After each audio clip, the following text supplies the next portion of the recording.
Welcome to Beyond the Game, More Stories, the podcast where we explore the lessons that sports teach us about life, leadership, adversity, and growth long after the final whistle. I'm your host, Dwayne Lightfoot Jr. On this show, we sit down with athletes, coaches, parents, leaders, and just to have real conversations about the moments that shape us, the different challenges we go through, the victories, the setbacks, the big ones, the small ones, and just the ultimate experiences that shape us long after the scoreboard goes dark. All right, well, let's hop into today's episode. Today's guest is someone who I'm very excited to talk with. His journey through basketball has touched nearly every level of the game, from high school gyms to college sidelines to professional leagues and even television. Recently, he served as an assistant coach on the University of Portland's men's basketball staff, but his story with basketball started long before Portland. Over the course of his career, he's been known as what they call a program builder, a teacher of the game, and he's accumulated more than 400 career wins as a head coach across multiple levels of basketball. He spent several seasons as the head coach of Oklahoma City University, where he helped develop All-American talent and lead that program back to competitive success. Earlier in his career, he spent nearly a decade as a head coach and athletic director at Randall University, where he guided the Saints to 3 national championships and multiple national semifinal appearances, while producing National Players of the Year and numerous All-Americans. His coaching resume includes additional Division I assistant coaching stops at Louisiana Tech and Texas State University, along with coaching at the junior college level and building successful AAU programs, where he's helped develop more than 50 future Division I players. At the high school level, he's posted a remarkable 225 career victories as a head coach, which also includes the California Interscholastic Federation Championship while leading Calvary Chapel Downey. For fans of one of the most unique sports experiments ever created, he also served in SlamBall, where he was the head coach of the Bandits, and he was my personal assistant coach in my season with the Bouncers. His experience extended into Hollywood, where he's worked as the basketball coordinator for the classic sports film Coach Carter, helping bring the authenticity of the game to the big screen. So across the decades in the sports, he's built programs, developed players, and helped share lessons basketball can teach you far beyond the court. Today, we get a chance to go beyond the X's and the O's and just hear the journeys and the stories and some of the lessons that he's learned from his lifetime in the game. So please help me welcome Coach Mark Berokoff to the podcast. So welcome, Coach. How are you doing today? Well, that was a long introduction, man. But no, this is awesome to be on. You and I have wanted to do this for a long time, and it's an honor to be on with what you're doing and with the education you're giving out to the youth and to the parents. And I just can't speak highly enough about you and your journey, which has been awesome. And I'm pumped to be on, and it's an honor. Awesome. Well, I appreciate you doing this. It's something that I've been working on. And when I did it, I said, I want to get some of the most experienced, some of the most knowledgeable people that I know that kind of helped me with my journey. And you said that the introduction for you was long, but you've done a lot. You've achieved a lot in this game and in this sport. So I want to make sure that, take the opportunity to give you your flowers because, again, you've changed lives at every level of this game, man. And I think it's just incredible to have somebody like you come on here and just share your stories, your history, your knowledge with my audience. So as we continue to grow, I wanted to get this kind of a credible guest. So I appreciate you doing this. Well, thank you. I appreciate it. Very honored. All right. Yeah. So, again, as I kind of work through this, I take it a little different. So a lot of times, it's not just necessarily about getting into all the accomplishments and everything that people see on the outside, or if they were to Google you or look at a bio, because on this podcast, I focus more on the person, not just the player, the athlete, or the coach. So if we're kind of setting the table from the beginning, for everybody listening, if someone who will only know you from those things, those highlights or those Google searches, what's something that you would say that they don't know about you, that what it took to get you where you're at today? That's a great question. And, it's easy to look at a bio and say, wow, they've been here and they've been there. And wow, what the accomplishments are pretty cool. But what they don't see is I was married young to my wife, Stacy. We've been married over 30 years now. What people don't see is I was almost on food stamps at Louisiana Tech trying to work to get into the Division I level. Junior college, I made $5,000. I was married with my daughter and two dogs, living in a dorm room. Coaching high school basketball, my first ever varsity coaching job was with a gym that we played on carpet and wood backboards.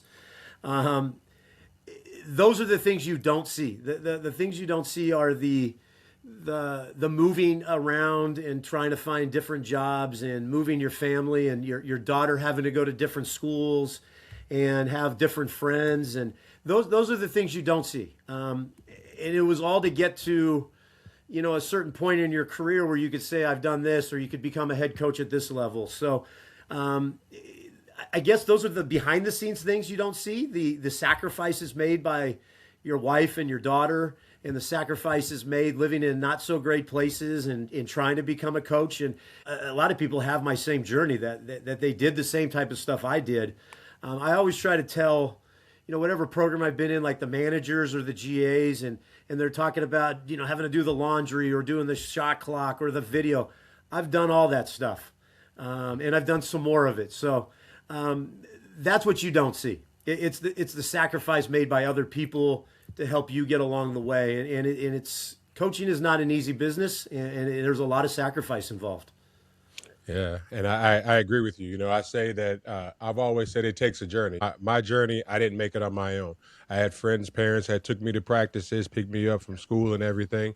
And that's kind of how a lot of this started. As I wrote the book, I was going through telling my story, and it just hit me. I was like, I guarantee there's a kid somewhere sitting in a dorm room that's having the same experience right now that doesn't know what he's dealing with or doesn't know who to talk to or to ask these kind of questions to, and that's why I was like, I want to do this to be able to create something for, for those who are kind of going through the things that I went through that I didn't have. And, like you said, I know you got all the moving around, and you have to be willing to break into the coaching industry. Sometimes you got to do the job that nobody else wants to do.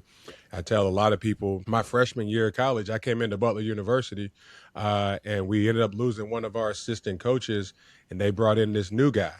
And he had a job at a pharmaceutical company in Eli Lilly in Indianapolis. And I told him, I was like, hey, man, you just left a really good job to come here and make less than $30,000. Again, we're a Division I program. He's making less than $30,000, and he's the guy that schedules the flight, schedules the food, schedules the hotel. Well, if you fast forward about 12 years, that guy took a head coaching job at the Boston Celtics. That was Brad Stevens.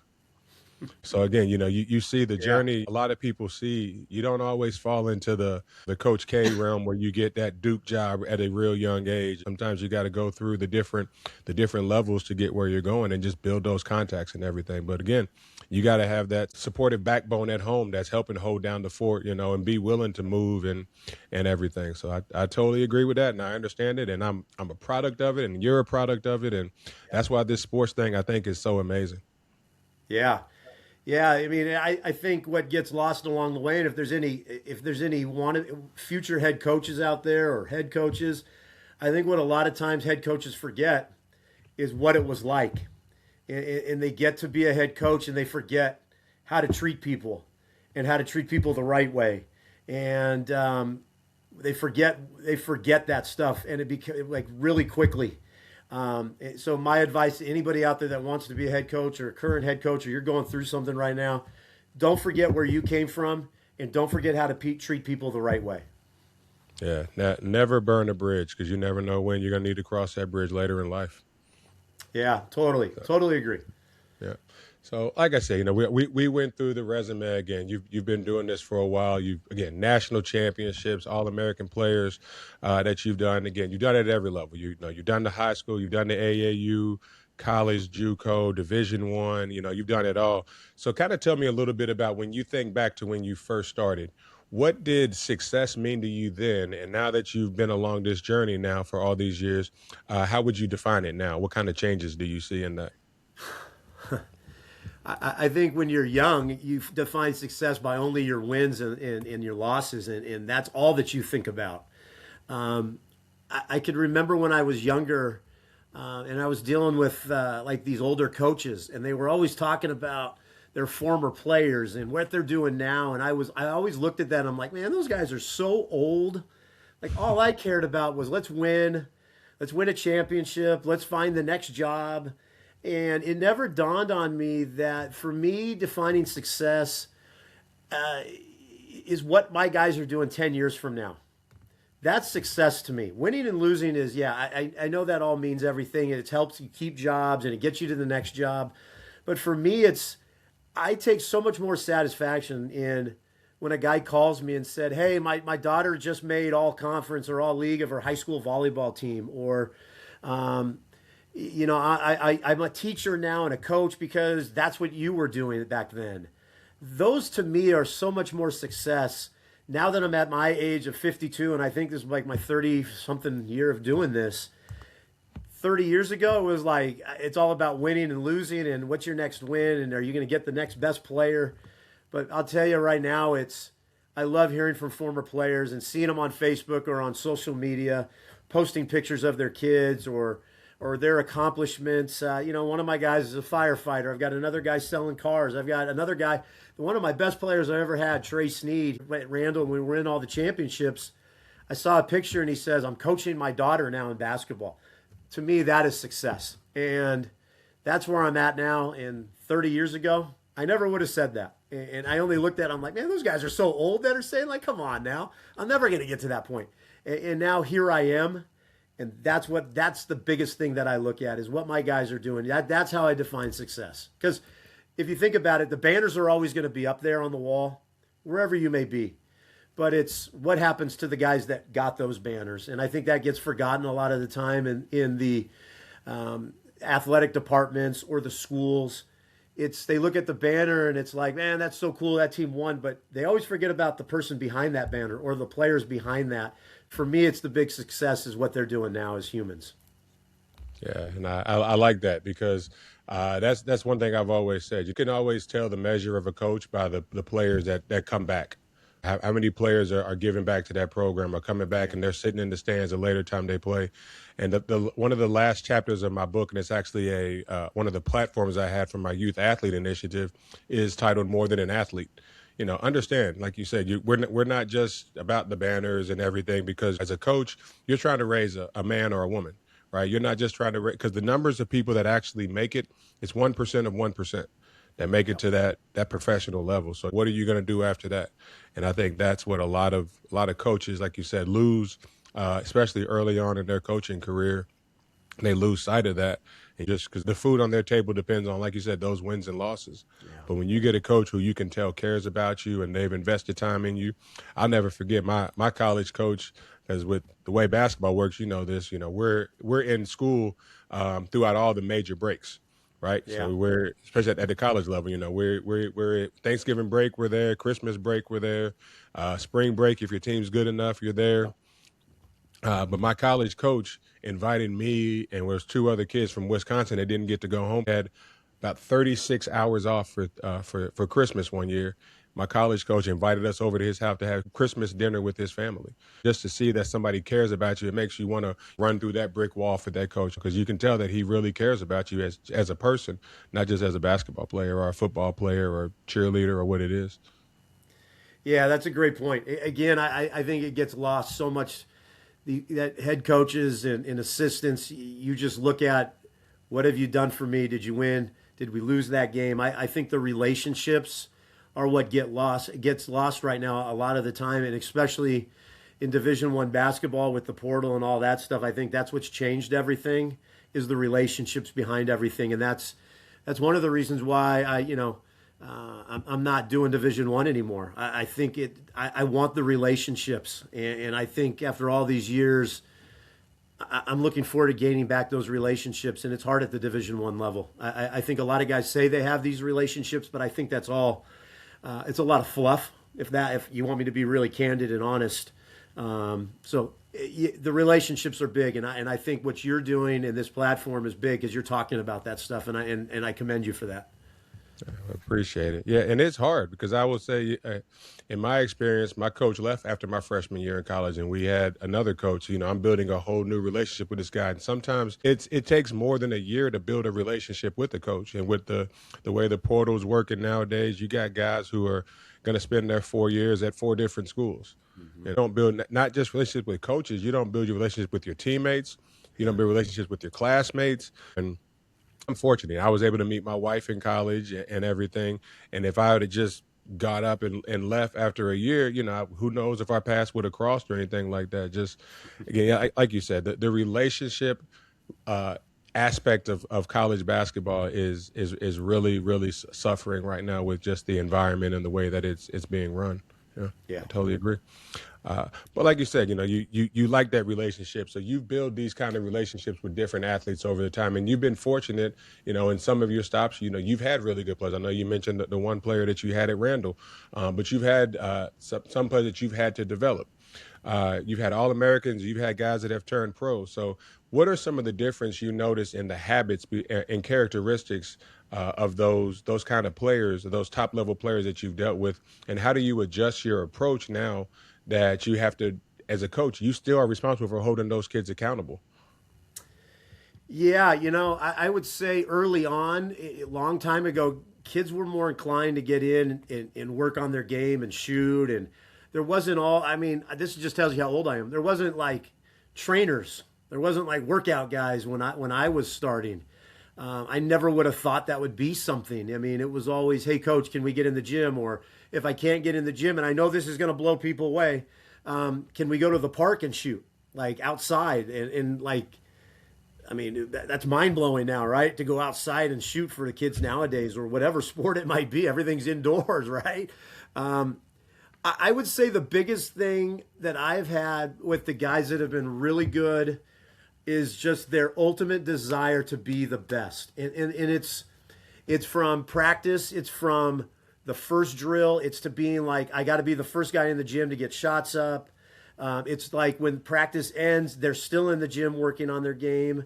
Or, if you're in the office and you hear the ball bouncing, and when you look out the window and you see it's that guy working on his game, like those are the guys that separate themselves.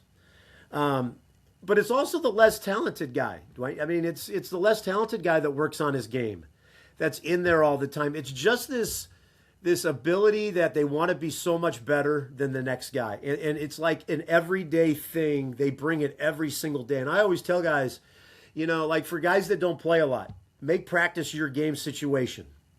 Make it so that this is your game, and if you don't get in the game, man, those 4 days of practice, you were awesome. Like you went after it. And if you get a chance in the game, you're going to be ready. But I also tell the guy that plays a lot, you better bring it all the time too, because the guy behind you wants your spot. And like, that's where I've had my better players separate themselves. It's just the work ethic. It's the drive to want to be the best. And you could say that with a lot of guys. It doesn't matter what sport, football, basketball, baseball. I mean, I've coached them all. It's just for me, the best players I've had have always wanted to be the best. And it doesn't matter what it's in. It could be in an argument. It could be, like the guy getting into the locker. I don't know. It doesn't matter. It's just the guys that I've had have always wanted to be the best at everything that they do. Yeah, and I think what you say is very spot on. Again, I'm of that generation of going outside, working out, playing at the park and everything. And I would have never thought a situation like group training classes would be something that people are doing. Agility, strength, and conditioning training classes would be stuff that people are doing. It's crazy to think. But as you mentioned, it is that drive. It is that competitive level that some of these guys have. I know a lot of people heard stories about Michael Jordan and just kind of how he found ways to compete. That was something that I did myself. My family sometimes doesn't like it because I take the mentality of everything in life is a competition. When I was a kid, I had a T-shirt that says, "If I can't win, I don't want to play." So I find myself now that my playing days are over, I find myself still having that itch, that scratch where I've got to beat somebody in something. And again, I find ways to have a competition with people, and sometimes the person doesn't even know that we're having a competition. Like I'll be sitting in a room somewhere and I'll watch a guy pace and I count how many times he paces. He has no idea that I'm doing this, but I'll get up and then I'll just pace and do just one more pace more than him just so I can beat him. That's just how much my mind, like I have to win at something. And that's why you're saying you see that in those guys. And that's where you have all these options for these kids nowadays with electronic devices and video games and Minecraft and everything and social media.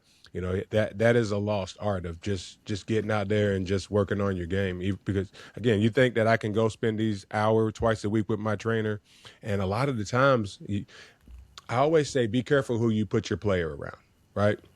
And then also be careful who you let be around your player, because some of these times, some of these places, I've been fortunate in a lot of the places that I found for my kids as they're going through their sports journey.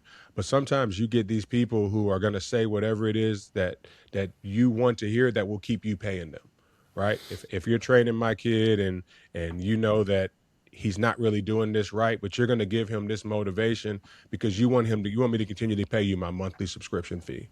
And that's the downside to having these trainers is you have to make sure that you have the right people in the right places. I was talking to a buddy of ours. I was talking to Chris Ghetto Bird Young about it. And I said, we have to keep the people in the decision-making positions, people who have been there or are there. You can't deal with people who literally have no idea, but just because they have access to that gym, because like I said, everybody's inside now.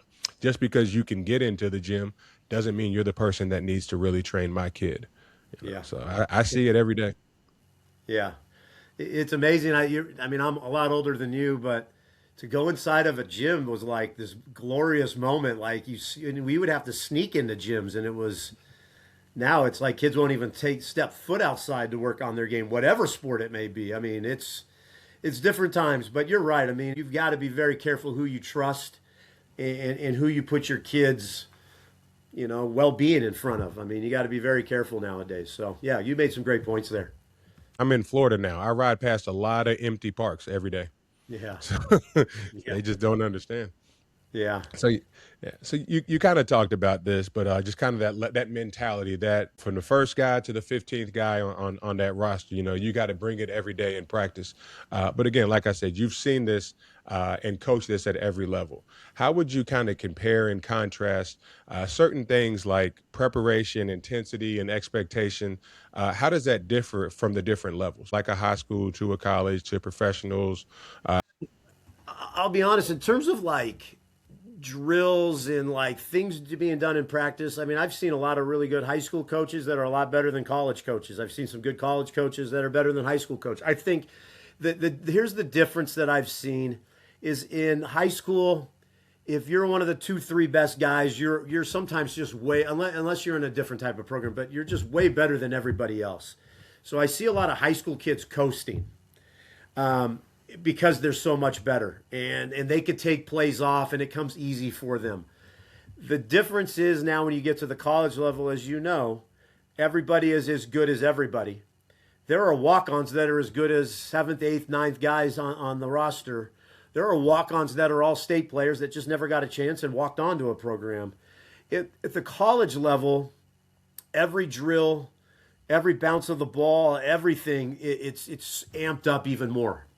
And it doesn't mean the college drills are better than the high school drills. They're not. It's a simple game, but the level of intensity really ramps up at the Division I level or the college level. And that's what I try to explain to high school kids, because high school kids always look at, I'm ready to go for college. You're not, because you're playing against grown men now. You're like, I always tell that 17-year-old, I'm like, when you get to college, or if you're on, like, a lot of them think I could go to junior college and really get it done. Well, a lot of the time you're playing 21, 22-year-olds that, might have a wife or a kid, and this is like it for them. And you're 17, and their mindset is way different than your mindset is going to be as a high school kid. Or a freshman coming into the Division I level, you know this, it's a massive jump. It's a massive jump in terms of just maturity level of a sophomore, junior, senior's bodies physically. They've been in the weight room. So for me, the biggest difference is the intensity of it all. You're playing against guys that it's like, some guys, this is all they have. If they don't make it in this, it's like they don't know what they're going to do. And we've all been around those guys. That to me is the biggest difference. The intensity, how quickly it goes from high school to college, and it's quick. And it's the physicality and the strength. Kids in high school level just don't understand until they get there. So that's for me the biggest thing. Yeah, and I will tell you, I was that kid. You know, I was not prepared for what I was going to see when I got there. You know, I thought, hey, I'm all state. I'm averaging almost 20 points a game, 12, 15 rebounds a game. You know, I'm coming in here. I didn't realize it shocked me when I heard everybody on my team was the best player on their high school team. Yeah. I didn't expect it. I thought that I told my teammates, I said, they're bringing me in to help you guys get over the hump. And then one by one, they were like, well, I said, I scored 1,000 points in high school. I did this. I said, the next guy was like, well, I scored 2,000 points. Next guy said, well, I won a state title. Next guy said, well, I won 2 state titles. I was the MVP. I was just like you see it and you don't understand it until you're actually thrown in there. Like you said, that the intensity, the expectations that the coaches have, you know, they're going to give you in that situation, especially back when I played, you know, we didn't have the portal. So you had guys that had been in that program. Yeah, you know, they've been in the weight room, but a coach can come in to practice and he's going to be like, all right, full court series. And you're just looking, your first step, you're looking around and you're like, but then you got 12 other guys that are running, getting in 3 lines, and they got 3 balls, and they know that this means we're going to do 3-person weave. We're going to do 3-on-2, 2-on-1, X amount of time till the clock. Like they already know it. And here I am coming in, and I'm a deer in the headlights. And you learn that lesson. And again, you got guys. I'll never forget one of my very first plays ever in a college game. I got dunked on by like you said, a grown man. He was 4 or 5 inches taller than me. Would just turn around, just dunked on me, and it went down the court. And I had to look around, and I looked up from the floor, and you know, it's a different game, you know, because he wasn't playing like you said. He was a junior or a senior, and here I am, 200-pound, 6'4", 6'5" freshman. You know, again, 5 months ago, you know, somebody was waking me up to go to high school. Now I got to wake myself up and do my own laundry. If I eat, it's on me because there's nobody to remind me to eat or anything like that. And you know, it's a different level that, you know, a lot of people. And to touch on what you're saying is these guys don't understand that the older guys prey on that. They don't give a flying rip that you didn't eat breakfast or you don't know the drill or you're not quick enough. They're going to take advantage of you. And the older guy, like, smells that. Like, they could sense that you don't know what's going on, and they go after you. And it's and you could say this, you know this, it's survival. Mm-hmm. It's survival as a freshman. Just to go, like, every day to get up, every single day to go to class, go to weights, go to your individual workouts, go to practice, go to study hall, do it all again. And the older guys, as you're saying, like, they already know this. And they'll prey on that freshman who's like, oh, my thigh hurts today. I got bumped, you know, by this guy. And they don't care. Here's the other thing. Coaches don't care either. In high school, you know, it's like, oh, Larry's hurt today, but that's our 15 to 17 point score. We'll take it easy on him today. Coaches don't care at the college level. It's like a sign of weakness if you're limping around out there. So I'm trying to add on to what you're saying to give people like a reality, because people don't want to. People just watch this national tournament and go, man, that freshman plays a few minutes here. He looks really good. But, man, like the things he went through to get even onto the floor, and what you're saying is your first play you get dunked on and you were 200 pounds. And the other guy was probably 235, and he was like, man, that guy, I didn't even feel that guy. Yeah. He swatted me out. We played Arizona my freshman year in college. That was like the Richard Jefferson, Gilbert Arenas, Jason Gardner, Lauren Woods, Michael Wright, Luke Ralton, Eugene Edgerson. And there's a very famous play that made SportsCenter back then of Lauren Woods, 7'1", just turning and just dunking on me. And then there's we get back home and we have our edit. And I got yelled at during the game for not fronting the post. And I was guarding Michael Wright.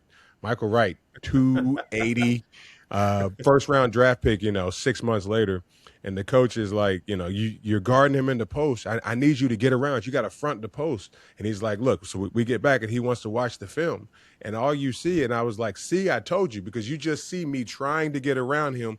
But he was so big that by the time the ball had swung around, I got to go work to get to the other side. And he didn't care. He ran through my chest and did all of that. And because again, like you said, many a times I had teammates my freshman year when I didn't understand the drill. If we were doing a X recovery drill on a skip pass to help the helper, I had guys just move me out of spots in line because they were going to go because I was still trying to figure out what had happened, or I messed the drill up the last time. Because you mess the drill up, you make you and your partner run or do push-ups or whatever it is. They don't want to do that, so they move you out of the way so they can get on. And so, yeah, I've seen it. I know exactly what it is you're referring to. And I think a lot of people look at like these top-end players that are freshmen that are studs. It's not like that. Those are and you said it earlier, those are the 1% of the 1%ers. They're not having to go through, well, they are, but they're not. Mm-hmm. It's a big dose of reality.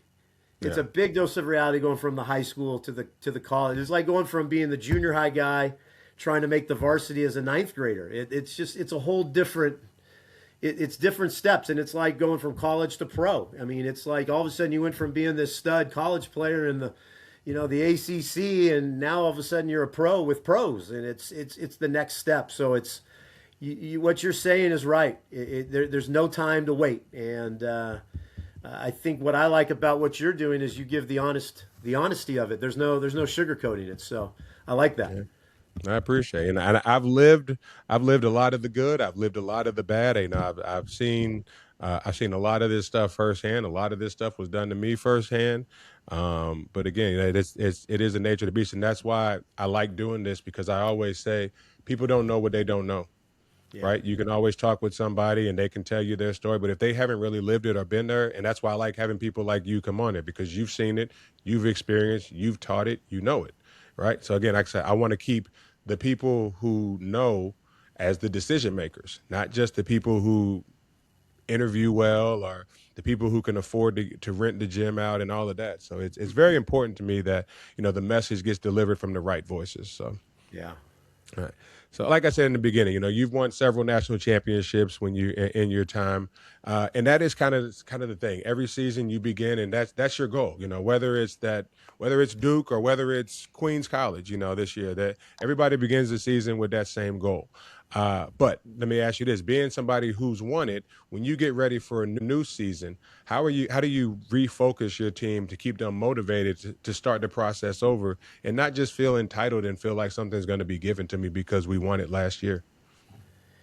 Yeah, that's a tough one. I've experienced it in a couple of different ways. In high school, we won a championship, and I basically returned the entire team the next year. And there never was a lack of focus of, hey, we're going to win this thing again. It never was that way. It was always, they were really focused. And, what happened was we got upset in the semifinals that next season. So I've experienced that. Now, at the college level, when I was at Randall, we were in 4 straight national title games. We lost the first and then won 3 in a row. First one, and I don't mean this how I'm going to say it. The first one was easy. We were like this young team that, was just playing, and we happened to get really good and go on a big-time streak, right?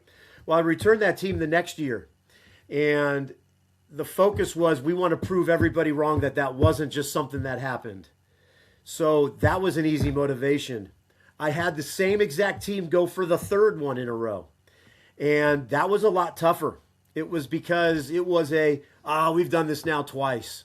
The third one's going to be easy. It's just going to be, this is just how it's going to be. And I'll tell you, we get to the national tournament and we played 3 games that we shouldn't have won. And we happened to pull it out just because we were veterans and we were really good. But it was tough to motivate them. Now, I lost some of those guys, but still returned a good core group to go for a 4th in a row. And we ran through the regular season, got to the Elite 8. And we were down something like it's been of the biggest upsets in that level. We were down like 50 something to 14. And we were like one for something from the field. And we ended up almost coming out and pulling out that game. But it was almost a throughout the season, I could sense it that these guys were not focused. I thought they were just going to be handed it to them because we've won these games in a row.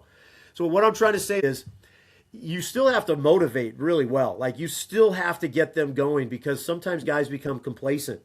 It's easy to be the team that is hunting, right? I had to convince them all the time that we're still hunting. We're still hunting for this thing. That's when you find out when you have special groups if they're still motivated to keep winning after winning after winning. I'll be honest with you. I've also been on teams that weren't very good, and it was a motivation to get them to come and want to work and try to win just 10 games. I've been there and done that before. It's every year. Every year is different. Every year you're going to get a different team, or if you have the same guys, you're going to have to figure out a way to refocus them. So I love that about the challenge. Every single year is different, even with the same guys you might have. So hopefully I answered that question for you. Yeah, no, you did, but you gave me an interesting follow-up question. So you mentioned the fourth time around, Yeah. you guys were down 50 something to 14. Yeah. I'm sure that led to a timeout. What was the message that you give to those guys so to pick their heads up, to have them continue to fight and not just give up and make it 70 something to 20? I'll tell you, it was we had a kid named Antonio Wilson. He was the National Player of the Year. He was a little point guard. He was a stud. Antonio, from his freshman year, freshman, sophomore, junior, senior, won 4 straight state championship games.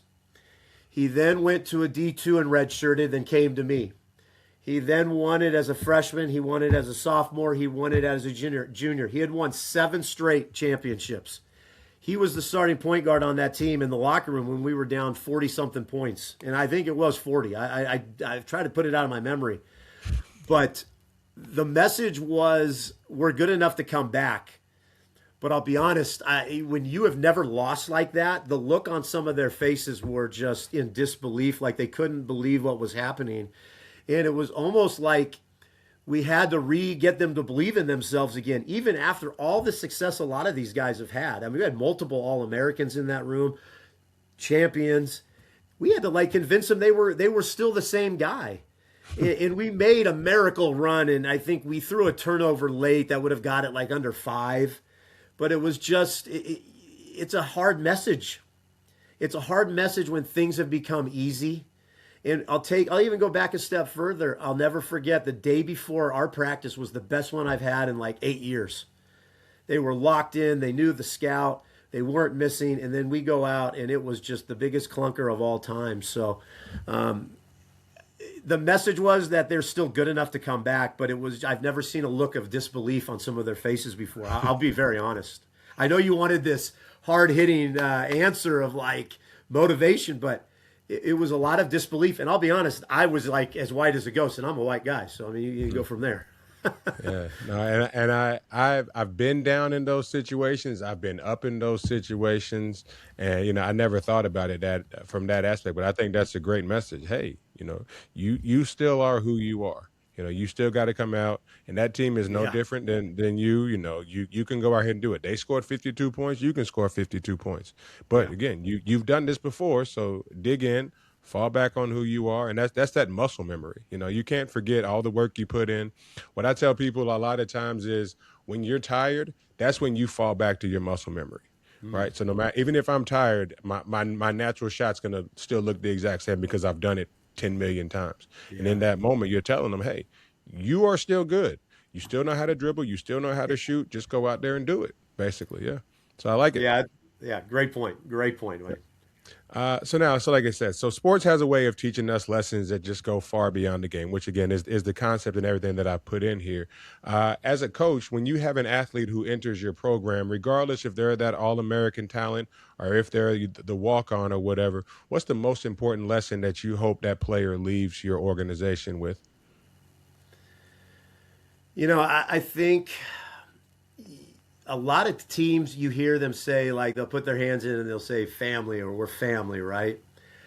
I try I try the minute they walk into our program, or if we've recruited them, or if you're taking a new high school job, that I want this to be more than basketball. And that's how I've always been.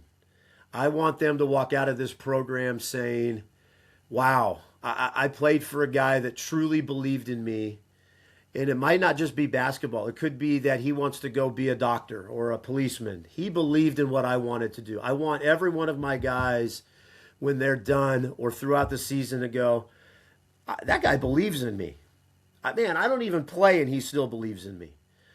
We have a big thing, if I take on a new program, I have new guys with me, but we don't ever want guys to play and look at me if they take a bad shot. I don't want them ever to feel like they can't take that big time shot.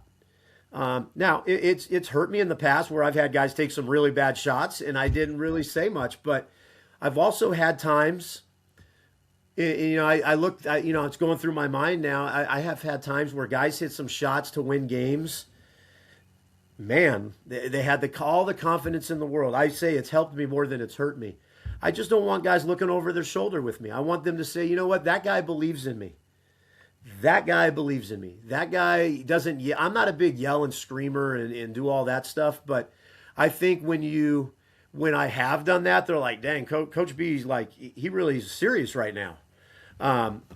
But back to your original question, I want guys to walk out of the program saying, man, that is the one coach that believed in me. No matter what was going on, I could trust him. I could come and talk to him about stuff. He cared about me. And then I want them to carry that on with what they're doing in later in life. Yeah, and that's very true. Like I said, I still talk to several of my college coaches. I actually interviewed my high school coach for the podcast. Nice. You build those kind of relationships. But I know we talked about that earlier. But that is, that is a great message for every player to leave with. Like I said, you mentioned the 1, 2, 3 family, but when you actually really see it, again, that's a guy you want to run through that brick wall for. Yeah, but again. Yeah, Dwight, I'll go back on this. I still talk to SlamBall guys that played for me, and it was like, I didn't know what the heck I was doing with SlamBall. I don't think any of us did, but you know what? I still hear from Crucial, and I hear from those guys, and it was always the same thing, man. You believed in me. I'm like, yeah, I believed in you. I didn't know what I was doing, so I had to believe in you. But no, I mean, that's just how I've been as a coach, and sometimes I'm sure there's coaches listening. You believe in a kid and it bites you, and it works against you a little bit. But I'm always that guy that I'm willing to take chances on guys, and sometimes it bites you a little bit. But I'd rather have it that way than it not. So, yeah. And you kind of mentioned this, sometimes you have to be the yeller, the screamer. What are some of the things that because again, we're in this huge competitive environment. We're working toward, every practice is working towards a game, or we're actually in the game. So in those competitive environments, like I said, the coaching can get intense. You have times, I'm sure you've made guys run a lot of sprints and a lot of everything. How do you navigate working with players who sometimes struggle to separate being challenged from feeling like they're being yelled at or picked on, and just kind of the overall concept of dealing with, a tough competitive coach? That's a really good question. I'll give a little bit of a backstory. My wife just bought a car from a guy. I'll say his name, Isaac Bowles from Detroit. Isaac, I made run more than any player probably in my life. I threw him out of practices. He would miss the lines on purpose. And my wife just bought a car from him the other day. So if that tells you anything, it's tough because when you're a coach that doesn't. So I used to yell and scream a lot. And I took over this job where the school, Calvary Downey, you referenced it.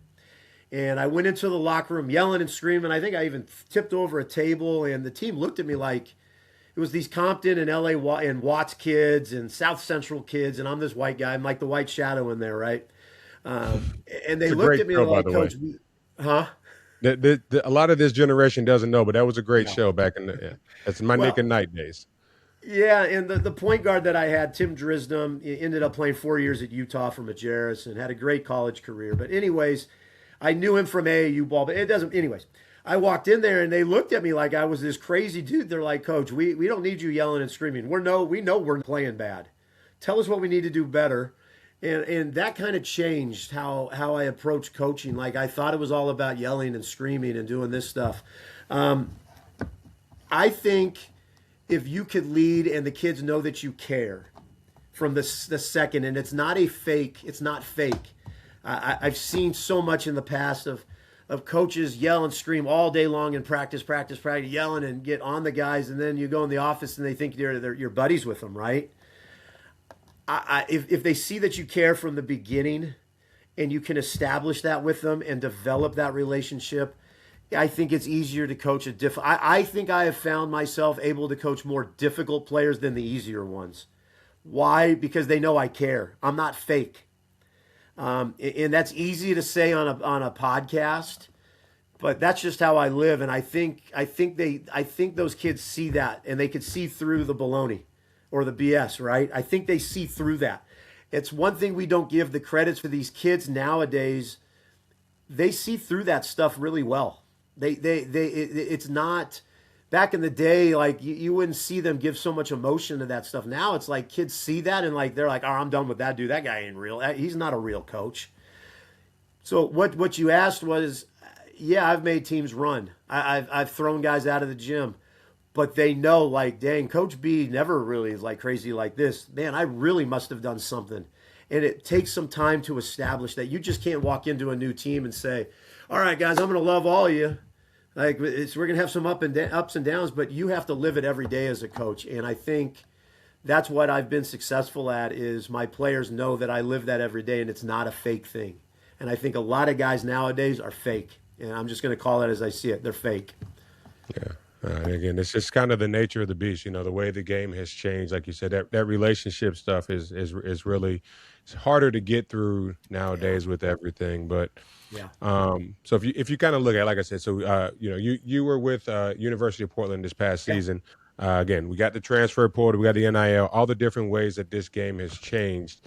Stuff that wasn't there, when I was coming through. But as somebody who's lived it, for this next generation that's coming up, what are some of the non-performance type things that, as a coach, you found yourself looking for in players, along that recruiting trail? I think it's going to be the old cliche, and I really believe in this. I watch how they interact with their teammates, how they act when they get subbed out of the game. That's a big thing for me is the interaction with their teammates. How do they act when they get subbed out? Do they shake the guy's hands? Do they look the coach in the eye when he's talking to him? Or do they go sit down at the end of the bench and pout? Those are two big things. The third thing now that I look at, and it became really more the last few years, is I watched moms and dads. I watch mom or I watch dad in the stands. Are mom and dad on that coach constantly? Are they yelling at the referees? Is that player looking at mom or dad in the stands when there's a dead ball or like that stuff I look at. How do they act when the game's over and they walk out with their mom and dad? Those are big things. Those are things that separate, like in today's with high school kids, they're not getting recruited as much. So it's like if they could have those few things for me to check off, like I'm really into that guy then. Like that, I really want to know more about that player because you're right. I mean, it's a 1-year deal now. Does the head coach want to deal with mom and dad that are constantly going to be complaining in the stands? Because it does happen at the Division I level. Parents are still unhappy about playing time. If the kid can't be a great teammate with his high school or his AAU team, what's all of a sudden going to change 4 or 5 months from now with his college team and he doesn't get to play? Is he going to be sulking on the bench? Those things are big to me, really big. So those would be the things that I look at immediately because a lot of the time if you're going to go watch a player, they're already good enough. It's now you got to find out what separates them. And here's the comment that are happening right now in all the Division I offices. Yeah, that high school kid's pretty good, but I don't know what he can do. Well, what's this kid at this place? He averaged 4.5 points per game. Let's watch him on Synergy, and he played 25 games. That kid already has the advantage over the high school kid. Maybe the high school kid's better than the kid that they're talking about, but they've seen him now play. They've seen him play on Synergy, which is a video service that all the Division I's use to watch games on. That's where we're at. It's different now. You could average 17, 18 a game at the high school level and be an all-stater, and you're going to get passed over by a kid that's averaging 2 points a game that barely played for Butler. And he's going to get the advantage over the high school kid. That's where we're at. So it's like if you're a high school kid, you got to be right on everything you're doing. Yeah, and I'm actually helping out at a high school here locally, and that's something that I tell them. I said they're making it so hard nowadays for the high school kids. They are, a college coach, and more than likely is going to look at the transfer portal first, and then a high school kid is probably fourth or fifth on that list of, they're going to go through the D2s, the D3s, the JUCOs, the NAIAs, unless you're, again, the Cooper Flags of the world, they're going to be found. The Cam and Caden Boozers, you're going to find them. But a lot of those, kids like me, I wasn't a top 50 player in the nation when I came out, but I still managed to make it D1, and it's a totally different game nowadays for these kids. And I like the fact that you touched on the parent aspect of it, because a lot of parents don't realize that the things that they do, the things that they say, the way that they move, the things they post online, all of that stuff can cause their kid an opportunity, and they don't even realize it. I tell you, you mentioned social media. That's another thing. I mean, it's easy to see what they've liked or retweeted, or especially what they've liked on social media. Not so much what they've posted, but what they've liked. But that's big. But you're right. If dad's going to be in the stands yelling and screaming at the coach for taking his son out or taking his daughter out, like, that's immediate red flag for me, because that's not going to change all of a sudden. That's a pattern of what it's always been. And coaches just don't want to deal with that. You don't want to deal with that. And I think parents do not realize that they're being recruited just as much. And I talked to enough guys, last summer out on the recruiting trail. You talk about a player and he'll be like, that guy's dad's crazy. I don't know if you want to deal with him. That happens all the time. Coaches talk about the parents or moms, or they talk about the dads. So it's just something, if moms and dads are listening out there, you're being watched also just as much as your son or daughter is. Yeah, it's a package deal. They come together.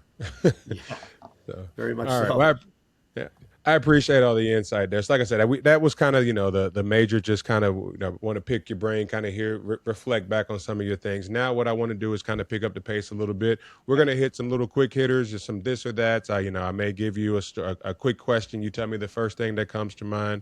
But if I give you a this or that, the only rule I have is you can't say both. All right? Okay. All righty. So again, like I said, now, you've coached and worked in. We kind of talked about it kind of off air, but in two cities that I've never really been to. I've never been to Oklahoma City, never been to Portland. So if you look at those two, which city would you consider more scenic? Portland. They have your own unique. Portland. Portland. All right. Lake days or mountain views? Mountain views. All right. Barbecue or food trucks? Barbecue. Sunshine and heat or cool and rainy? Cool and rainy. Summer in OKC or fall in Portland? Fall in Portland. All right. So again, you've coached at every level. Which level did you find the easiest, and which level did you find the hardest? Hardest was junior high. Oh, wow. Easiest was high school. All right. What's one message you would give to somebody currently in the middle of their journey who can't see the bigger picture yet? Believe in yourself, and don't let anybody tell you differently about the journey you're on. Believe in the journey that you're trying to go on, or currently on. Believe in yourself. All right. Would watching film, do you find it more beneficial to watch your team or your opponent's team? My own team. Now, again, like I said, you've been in two cities I've never been in. I know we talked earlier about, you've been to all but 5 states. Is there, and we talked about just kind of the process of going through the coaching, you're getting different jobs, different roles. Is there any city or state that you would definitely not apply for a coaching job in? That's a good one. No, I'll go anywhere. All right. Old school toughness or the modern age spacing and shooting? Oh man, and I can only answer one. You only get one. Modern age spacing and shooting. All right. Although I wouldn't mind going the other way too. All right, last one. Because we talked about Oklahoma, and I told you earlier, the only thing I know about Oklahoma is the football culture. Okay. But you've also been in Portland. Portland has a very big soccer culture. Yes. Which fan base do you think is more passionate? Is it the college football culture in Oklahoma or the soccer supporter and culture in Portland? I'll say this easily: it's Oklahoma football. People are crazy about their Sooners here. Yeah. Now, I will say this: Portland is called Soccer City, USA, and they're very passionate about the Portland Timbers and the women's soccer there. But I've never seen anything. I'm a Los Angeles guy. I've never seen anything like it is for Oklahoma football. These people are crazy for the Sooners. I have heard that and Alabama football. I've heard football in the South is Well, I a little mean, different. listen, 100,000 people go to this game. They call it the Palace on the Prairie here at Oklahoma. So Mhm. it's crazy, crazy, Yeah, crazy, crazy. yeah. All righty. So again, like I said, I wanted to just kind of pick up the pace with you a little bit. Through this project that I'm working on, I get to talk to great people like you, but also I wouldn't be able to do this without the support from my sponsors. So every episode, we do have a sponsor that helps us with that episode. Today's episode is presented by Running the Race Coaching. At Beyond the Game More Stories, we talk a lot about the journey, what it takes to grow, to stay consistent, and to keep showing up even when the results don't come right away. And that's exactly what Running the Race Coaching is all about. Running the Race Coaching is dedicated to helping individuals move forward with purpose, whether it's in the personal life, your career, or your mindset.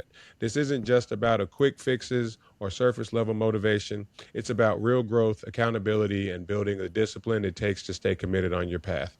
Through intentional coaching, personalization, guidance, and a focus for long-term development, Running the Race Coaching helps you stay aligned with your goals even when life gets challenging. Because the truth is, everyone is running their own race. The question is, are you running it with purpose? So if you're ready to take the next step in the journey, you can learn more at www.runningtheracecoaching.com. All right, Coach. Again, I appreciate you taking the time to do this.